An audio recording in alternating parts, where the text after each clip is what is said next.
Gbajumọ Olorin fuji ni Wasiu Ayinde K1 the ultimate kéde èróngbà rẹ̀ láti jẹ Awujalẹ Ijebu. Sola Allyson lórúkọ mi, akọrin ni mí, mi ò kí ń ṣe akọrin ẹ̀sìn. Olórin ẹ̀mí Sola Allyson ló yànnàná ọ̀rọ̀ bẹ́ẹ̀. Ọwọ́ tẹ̀ o, wọ́n Nawo Gan Dokita kan fẹ̀sùn pé ó ń kó Ogun lọ fáwọn Ajinigbe-Agbebon Nipinlẹ Kwara. Ó mà ṣe o, èèyàn márùn pàdánù ẹ̀mí wọn nínú ìṣẹ̀lẹ̀ ìjàmbá iná àti lásìkò tí wọ́n tún kànga gbẹ́ nípínlẹ̀ Kano. Ìjọba ìpínlẹ̀ Ọ̀ṣun pariwo, wọ́n ní ọlọ́pàá ń dúnkokò mọ́ òun, bẹ́ẹ̀ ni ọlọ́pàá ní kó mú ẹ̀rí jáde faraye rẹ̀. Olórí Olúwaṣìndárayọ̀ nínú ayé tèmi ni oníròyìn yín. Ẹ gbọ́ àtúpalẹ̀ àwọn ìròyìn náà lẹ́kùnrẹ́rẹ́. Ẹ káàbọ̀ sí ìkànnì Drive TV. Fún ìgbà àkọ́kọ́, ẹ gbìyànjú láti like, share, subscribe kẹ́ ẹ lè máa gbádùn wa lóòrèkóòrè. Gbajumọ Olorin fuji ni Wasiu Ayinde K1 the ultimate kéde èróngbà rẹ̀ láti jẹ Awujalẹ Ijebu. Gbajumọ Olorin fuji Alhaji Wasiu Ayinde Ọmọgbọ́láwọn K1 ti kéde èróngbà rẹ̀ láti du ipò ọba Awujalẹ ilẹ̀ Ìjẹ̀bú. Nínú lẹ́tà kan tí Wasiu Ayinde fi ránṣẹ́ sí alága ilé ọmọ oyè Fesun ní Ìjẹ̀bú Òde ló ti kéde èróngbà rẹ̀ láti jẹ Awujalẹ Ìjẹ̀bú. Nínú lẹ́tà tó kọ lọ́jọ́ kẹta oṣù kejìlá ọdún 2025 náà ni Wasiu tó tún jẹ́ máyégún ilẹ̀ Yorùbá tí ní ojúlówó ọmọ ilé oyè náà ni òun. Ó ní òun Ọ̀túnba Wasiu Ayinde Adéwálé Ọlásùnkànmí Ọmọgbọ́láhàn Anífowóṣe MON fi àsìkò yìí kéde fún ilé ọmọ oyè Fesun èròǹgbà òun láti jẹ́ kí wọ́n wo òun ṣe fún ìtẹ́ Àwùjalẹ̀ ilẹ̀ Ìjẹ̀bú tó ṣòfò ní ìbámu pẹ̀lú òfin ilẹ̀ Ìjẹ̀bú àti ti oyè jíjẹ ìpínlẹ̀ Ogun. Olórin fújì náà fìdí ẹ̀ múlẹ̀ pé ìdílé ọba Jade ní orírun òun. Ó ní èyí fún òun ní àǹfààní láti jẹ Àwùjalẹ̀ tuntun lábẹ́ ìlànà oyè jíjẹ ìpínlẹ̀ Ogun. Gẹ́gẹ́ bó ṣe wí, ó ti lé ní ọdún 5 tóun ti ń fi ara òun jìn fún ìgbélárugẹ ilẹ̀ Ìjẹ̀bú, ìran Yorùbá àti àṣà Nàìjíríà lápapọ̀ nípasẹ̀ orin àti àwọn ìṣe ìbílẹ̀ mìíràn. Nígbà tó ń tẹ̀síwájú nípa ìdí rẹ̀ tí òun náà lè fi jẹ Àwùjalẹ̀, Wasiu Ayinde sọ nínú lẹ́tà rẹ̀ náà pé nínú ìrìn àjò iṣẹ́ òun ti gba ọ̀pọ̀ oyè ìdálọ́lá bíi máyégún ilẹ̀ Yorùbá ọdún 2020, oyè ìjọba tí ṣe Order of the Niger MON lọ́dún 2022 àti olórí ọmọọba pẹ̀lú ọ̀túnba àfìdípọ̀tẹ̀mọ́lẹ̀ Akílẹ̀ Ìjẹ̀bú lọ́dún 2023, èyí tí Àwùjalẹ̀ tó wájà fi òun jẹ. Ó ní wọ́n bí òun ní ọjọ́ kẹta oṣù kẹta ọdún 1957, ojúlówó ọmọ ilé oyè Fesun ni òun ṣe. Ságúnṣebí quarters ni òun láti gun ìdílé ọba Jade èyí tó mú kí òun kún ojú òṣùwọ̀n láti fara òun kalẹ̀ pẹ̀lú òfin ilẹ̀. Alága ilé ọmọ oyè tí Wasiu fìwé ránṣẹ́ sí Abdulateef Adébáyọ̀ Owóyẹmí fìdí rẹ̀ múlẹ̀ pé ilé ti gba lẹ́tà náà. Bákan náà ló fún olórin náà ní ààyè di ọjọ́ kẹwàá oṣù kejìlá ọdún 2025 láti tò gbogbo ìwé tó yẹ. Nínú àtẹ̀jáde tó fi síta ní ọjọ́ Ẹtì, Owóyẹmí sọ pé mo rọ gbogbo àwọn ọmọ ẹbí wa láti ilé àti lẹ́yìn odi láti ṣe sùúrù kí wọ́n sì ní ìfọ̀kànbalẹ̀. Láàrin wákàtí méjì tí òun ti gba lẹ́tà tí wọ́n kọ sí òun àti àwọn èèyàn 6 míì láti ọ̀dọ̀ olórí ọmọọba Akílẹ̀ Ìjẹ̀bú, òun ti fèsì padà bó ṣe yẹ, gẹ́gẹ́ bí òun ṣe ṣe fún àwọn yòókù náà tí wọ́n ti fi èròǹgbà wọn hàn ṣáájú. Ìkéde tí Wasiu ṣe yìí ń wáyé lẹ́yìn oṣù karùn-ún tí Àwùjalẹ̀ tẹ́lẹ̀ ọba Síkírù Káyọ̀dé Adétọ̀nà wájà. Látìgbà tí lẹ́tà èròǹgbà rẹ̀ náà sì ti dé orí ayélujára ní ọ̀pọ̀ èèyàn tí ń fi ìhà tí wọ́n kọ sí hàn. Báwọn kan ṣe ń sọ pé ìgbésẹ̀ tó dáa ni Wasiu fẹ́ gbé, bẹ́ẹ̀ ni àwọn kan sọ pé àlá tí kò lè wá sí ìmúṣẹ ni. Sola Allyson lórúkọ mi, akọrin ni mí, mi ò kí ń ṣe akọrin ẹ̀sìn. Olórin ẹ̀mí Sola Allyson ló yànnàná ọ̀rọ̀ bẹ́ẹ̀. Gbajúgbajà olórin nílẹ̀ wa Nàìjíríà Sola Allyson ti yànnàná ọ̀rọ̀ pé akọrin ni òun ò kí ń ṣe akọrin ẹ̀mí bí ọ̀pọ̀ ṣe gbàgbọ́ bẹ́ẹ̀. Bákan náà ló tún mẹ́nu bà àdéhùn àjọgbà ìgbéyàwó rẹ̀. Olórin tó kọ orin Èjì Òwúrọ̀ sọ èyí lásìkò ìfọ̀rọ̀wánilẹ́nuwò pẹ̀lú ìkànnì tẹlifíṣàn Oyinmọmọ TV tí yóò gbé sójú òpó ayélujára YouTube lọ́jọ́ Ẹtì Friday. Allyson ṣàlàyé pé òun kò fìgbà kankan pé ara òun ní olórin ẹ̀mí, òun kò sì mẹ́nuba orúkọ Jésù nínú àwọn orin tí òun kọ torí pé Jésù kò béèrè fún ìkéde ìpolongo. Nígbà tó ń sọ̀rọ̀ lédè Gẹ̀ẹ́sì àti lédè Yorùbá, ó sọ wípé òun ò kọ orin ẹ̀sìn. Ó ní bóun ṣe wà yìí òun kò pé ara òun ní akọrin ẹ̀mí. Ó ní Sola Allyson lórúkọ òun. olórin ni òun ṣe. Nígbà tó ń dáhùn ìbéèrè nípa bóyá ó máa ń dárúkọ Jésù nínú àwọn orin rẹ̀, ó sọ wípé Jésù kò sọ wípé ká máa dárúkọ òun, kò sọ wípé ká máa lo orúkọ rẹ̀ fún ìlú koro ìkéde. Ẹni ọdún 54 náà tún mẹ́nu bà ọ̀rọ̀ ìgbéyàwó rẹ̀. Ó jẹ́ kó di mímọ̀ pé nígbà tóun ti ṣègbéyàwó, òun kò gbé pọ̀ pẹ̀lú ọkọ òun. Ó sọ wípé òun ti ṣègbéyàwó ṣùgbọ́n òun kò gbé pọ̀ pẹ̀lú ọkọ òun. Allyson sọ wípé ọkọ òun gbé nílé tiẹ̀, bẹ́ẹ̀ lòun náà dúró nílé òun. Ó ní ìfẹ́ ohun tí àwọn tó dàgbà ju àwọn lọ kò jẹ́ kí àwọn mọ̀ pé ó le. Ó ní wọ́n jẹ́ kó dàbí pé tí tọkọtaya bá ti ń fẹ́ ara wọn, èèyàn ó máa gbé ìgbé ayé ìdùnnú ayọ̀ títí láé. Allyson tún ṣàlàyé síwájú sí i lórí ọ̀rọ̀ ìgbéyàwó rẹ̀. Ó tẹnumọ́ pé òun àti olólùfẹ́ òun ṣe ìgbéyàwó, àwọn fẹ́ ara wọn. Ó sọ wípé mo wà nínú ilé ọkọ mi yàtọ̀ sí pé mo fẹ́ ọkọ mi. Ó ní ọkọ òun àti òun fẹ́ ara wọn. Ó ní wípé mo wà nílé ọkọ mi máa ń fún àwọn ọkùnrin ní ìmọ̀lára pé àwọn ni onílé. Allyson ní òun ò bá ẹnikẹ́ni du ohunkóhun. Ó ní ìfẹ́ obìnrin kò sọ pé àwọn ọkùnrin kì í ṣe èèyàn rere. Ohun tí ìfẹ́ obìnrin jẹ́ kí ìbínú tó dé bá wọn nítorí bí wọ́n ṣe ń ṣe sí àwọn obìnrin. Ó fi kún pé yíyàn kí àwọn ọkùnrin ṣe ohunkóhun tí wọ́n bá fẹ́ náà ló yẹ kí wọ́n fún àwọn obìnrin náà pẹ̀lú, kí wọ́n fún gbogbo ènìyàn láǹfààní láti yan ohunkóhun tí wọ́n bá fẹ́. Ọwọ́ tẹ̀ o, wọ́n Nawo Gan Dokita kan fẹ̀sùn pé ó ń kó Ogun lọ fáwọn Ajinigbe-Agbebon Nipinlẹ Kwara ọ̀dàbàn. Àjọ ọ̀tẹlẹ̀múyẹ́ DSS ti fi gbọ́rọ̀ òfin gbé dókítà oníṣègùn òyìnbó kan fẹ̀sùn pé ó ń kó Ogun láti ìpínlẹ̀ Sokoto lọ sọ́dọ̀ àwọn afurasí Ajinigbe-Agbebon tó ń ṣọṣẹ́ láabi nípínlẹ̀ Kwara. Ìjọba ìpínlẹ̀ Kwara fìdí ìfigbọ́rọ̀ òfin gbé ọ̀hún múlẹ̀ nínú àtẹ̀jáde kan tó jẹ́ gbígbé jáde síta lójú òpó ayélujára mọ̀mímọ̀ Facebook lọ́jọ́ Ẹtì Friday. Afurasí náà ní ọwọ́ pálábá rẹ̀ ségi ní agbègbè Ìjọba níjọba ìbílẹ̀ Moro lẹ́yìn ìtanilólobó pé ó jẹ́ ògbóǹtarìgì afurasí tó lọ́wọ́ nínú kíkó àwọn oògùn òyìnbó lọ sí ibùba àwọn adìyàmọ́ra agbébọn jákèjádò ẹkùn náà. Àtẹ̀jáde náà kà báyìí pé àwọn àjọ ọ̀tẹlẹ̀múyẹ́ DSS ti fi síkún òfin gbé dókítà oníṣègùn òyìnbó kan tó ń gbé oògùn lọ sọ́dọ̀ àwọn ajínigbé nípínlẹ̀ Kwara láti ìpínlẹ̀ Sokoto. Àwọn ikọ̀ ọ̀tẹlẹ̀múyẹ́ sọ wípé àwọn ọ̀daràn náà ni wọ́n nílò ìtọ́jú ìlera lẹ́yìn tí wọ́n fara káásá ọta ìbọn lásìkò ìdojú ìjà ìbọn kọra ẹni tó wáyé pẹ̀lú àwọn àjọ elétò ààbò. Gẹ́gẹ́ bí àwọn elétò ààbò ṣe sọ fáwọn akọ̀ròyìn Punch lórí ìtàkùn ayélujára, wọ́n ní ìfigbóró òfin gbé ọ̀hún wà lára iṣẹ́ takuntakun lójúnà láti gbógun ti fífi àwọn ohun èlò ṣọwọ́ sáwọn Ajinigbe-Agbebon nígbèkùn wọn lẹ́kùn àríwá gbùngbùn.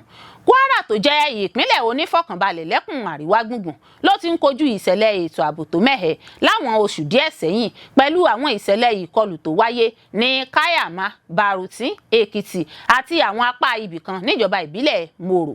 Àwọn ìlú tó wà lẹ́nu ibodè wà nínú ewu látàrí bí wọ́n ṣe súnmọ́ àwọn aginjù gẹ́gẹ́ bí ibi ìfarapamọ́ fáwọn ọ̀daràn. Ó mà ṣe o, èèyàn 5 pàdánù ẹ̀mí wọn nínú ìṣẹ̀lẹ̀ ìjàmbá iná àti lásìkò tí wọ́n tún kànga gbẹ́ nípínlẹ̀ Kano. Ìṣẹ̀lẹ̀ burúkú wáyé níjọba ìbílẹ̀ 3 nípínlẹ̀ Kano, èyí tó yọrí sí ó kéré tán ikú èèyàn 5 tó fi mọ́ ọmọdébìnrin ọmọ ọdún 10. Ìṣẹ̀lẹ̀ àkọ́kọ́ náà ló wáyé ní abúlé Badum Kanawa níjọba ìbílẹ̀ Bichi, níbi tí èèyàn 3 ti pàdánù ẹ̀mí wọn lásìkò tí wọ́n tún kànga gbẹ́. Alukoro iléeṣẹ́ panápaná ìpínlẹ̀ náà, Saminu Abdullahi, fìdí ìṣẹ̀lẹ̀ náà múlẹ̀ nínú àtẹ̀jáde kan tó jẹ́ gbígbé jáde síta lọ́jọ́ Àbámẹ́ta Sátidé. Ó sọ wípé ìṣẹ̀lẹ̀ burúkú náà wáyé nígbà tí okùn tí wọ́n ń lò ṣàdédé já lásìkò tí ọ̀kan nínú wọn tórúkọ rẹ̀ ń jẹ́ Saidu Gada ń ṣiṣẹ́ lọ́wọ́ nínú kànga ọ̀hún.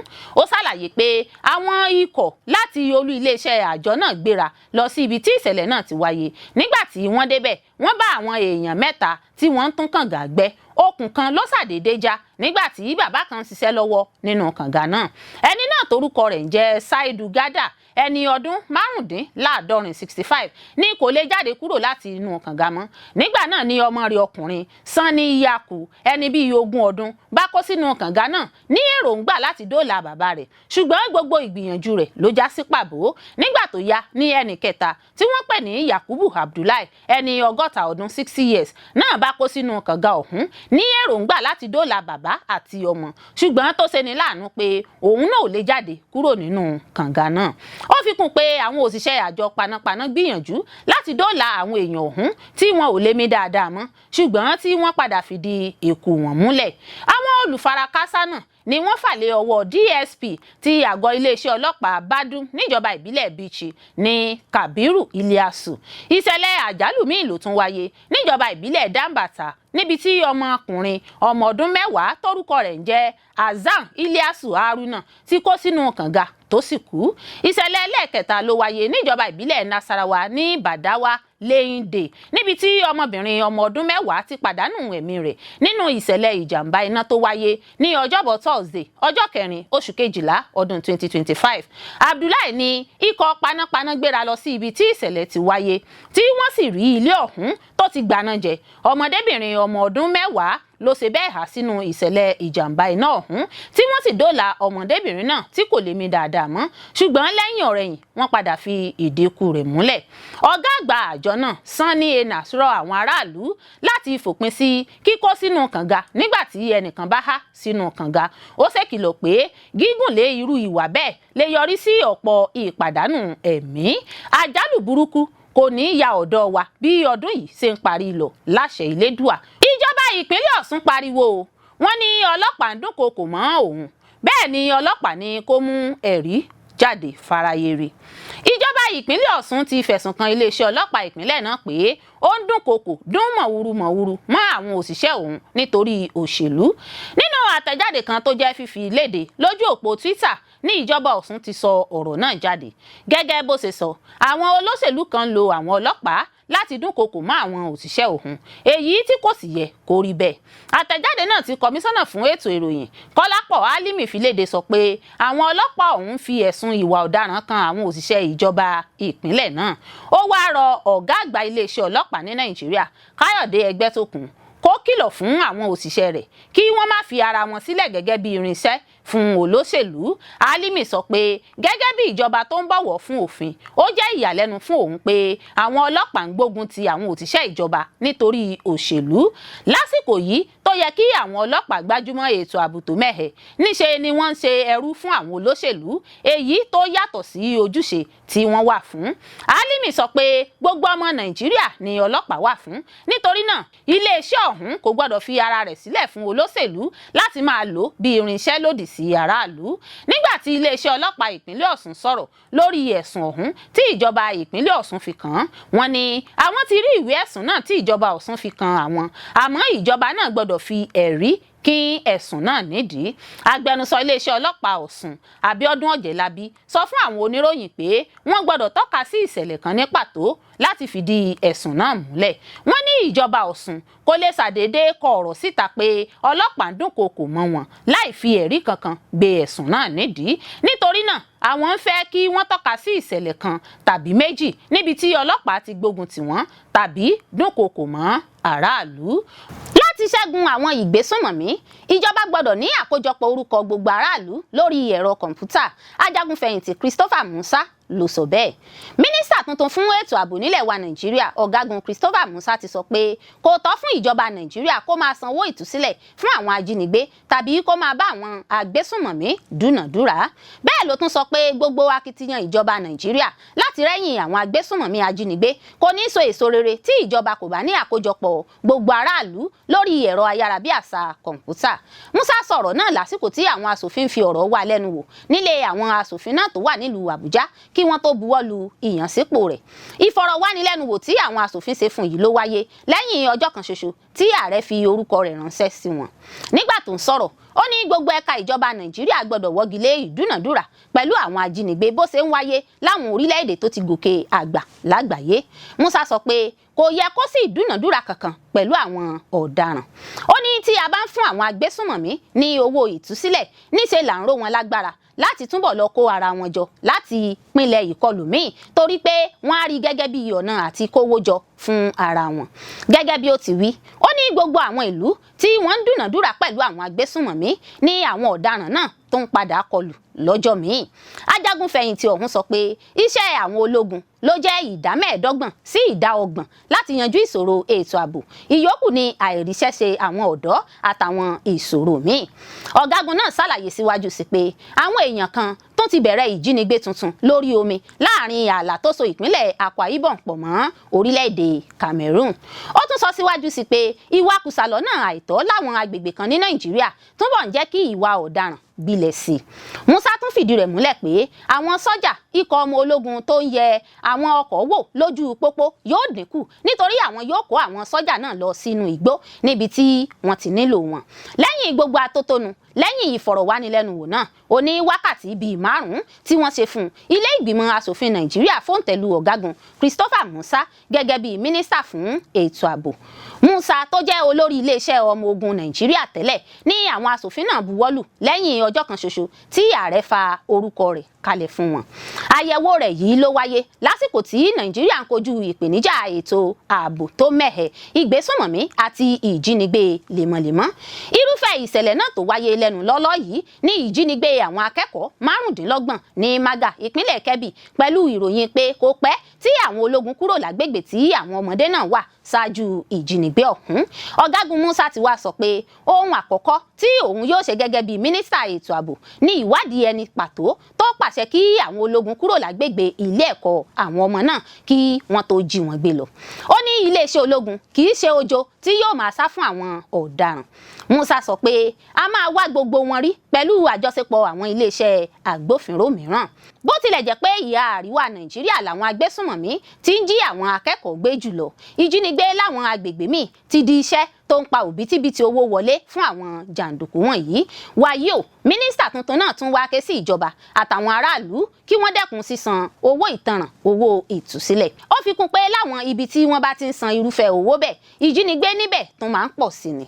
Ta ni ọ̀gágun Christopher Musa? Àbí ọ̀gágun Musa lọ́jọ́ 25 oṣù kejìlá ọdún 1967 nílùú Sokoto. Nílùú Sokoto náà ni ọ̀gágun Musa ti lọ sílé ẹ̀kọ́ alákọ̀ọ́bẹ̀rẹ̀ àti ilé ẹ̀kọ́ girama. Lẹ́yìn tó kúrò nílé ẹ̀kọ́ girama ló tẹ̀síwájú ẹ̀kọ́ rẹ̀ nílé ẹ̀kọ́ gíga kan nílùú Zaria níbi tó ti kẹ́kọ̀ọ́ gboyè lọ́dún 1986. Lẹ́yìn náà ni Musa wọ ilé ẹ̀kọ́ gíga ológun NDA níbi tó ti kẹ́kọ̀ọ́ gboyè àkọ́kọ́ fásitì lọ́dún 1991. Ọ̀gágun tó gbangba sùn lóyè ni Musa jẹ. Lára àwọn àmì ẹ̀yẹ tó ti gbà lẹ́nu iṣẹ́ ológun ni àmì ẹ̀yẹ Colin Powell lọ́dún 2012. Lọ́dún 2023 ní ààrẹ Tinubu yàn gẹ́gẹ́ bí olórí iléeṣẹ́ ológun orílẹ̀-èdè Nàìjíríà. Ipò yìí ló sì wà títí di oṣù kẹwàá ọdún 2025 yìí kí ó tó kúrò níbẹ̀ tí ààrẹ sì fi orúkọ rẹ̀ sọwọ́ sílé ìgbìmọ̀ asòfin gẹ́gẹ́ bí mínísítà fún ètò ààbò. Tinubu sọ nínú lẹ́tà tó kọ sílé asòfin àgbà wípé òun ní ìgboyà àti ìgbẹ́kẹ̀lé nínú ọ̀gágun Musa láti darí ètò ààbò orílẹ̀-èdè Nàìjíríà lọ́nà tó yẹ ló jẹ́ kóun fi orúkọ rẹ̀ sọwọ́ sí wọn. Olórí Olúwaṣìndára-Ayọ̀ nínú ayé tèmi ni oníròyìn yín. Ẹ ṣé púpọ̀ fún gbígbọ́ àti wíwò tí ẹ̀ ń wò wá. Ojú tí ẹ̀ fi ń wò wá kò ní fọ́, etí tí ẹ̀ fi ń gbọ́ wá kò ní di. Láṣẹ Adẹ́dàá yóò sì dára fún yín.